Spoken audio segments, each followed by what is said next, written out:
আসসালামু আলাইকুম। আপনারা সবাই কেমন আছেন? রিনা আক্তার কুকিং চ্যানেলে আপনাদের সকলকে স্বাগতম। তো আমি একটা নতুন ভিডিও নিয়ে চলে এসেছি। তো আমি আজকে বানাবো টক ঝাল মিষ্টি স্বাদে আমের শরবত।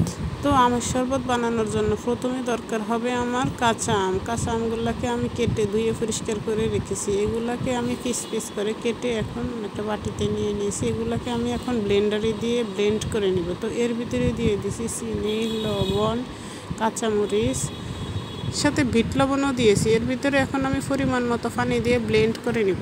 তো বেশিক্ষণ সময় এটা ব্লেন্ড করতে হবে। এরপর আমি এর ভিতরে দিয়ে দিব ঠান্ডা পানি। ঠান্ডা পানি দিয়ে সব কিছু দিয়ে এটার ভিতরে 1 চিমটি পরিমাণ লাল মরিচের গুঁড়ো দিয়ে এটাকে আমি পরিবেশন করে নিলাম।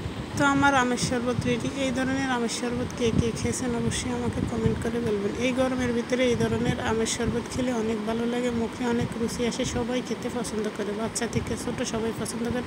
আজকের ভিডিওটা এই পর্যন্তই। আল্লাহ হাফেজ।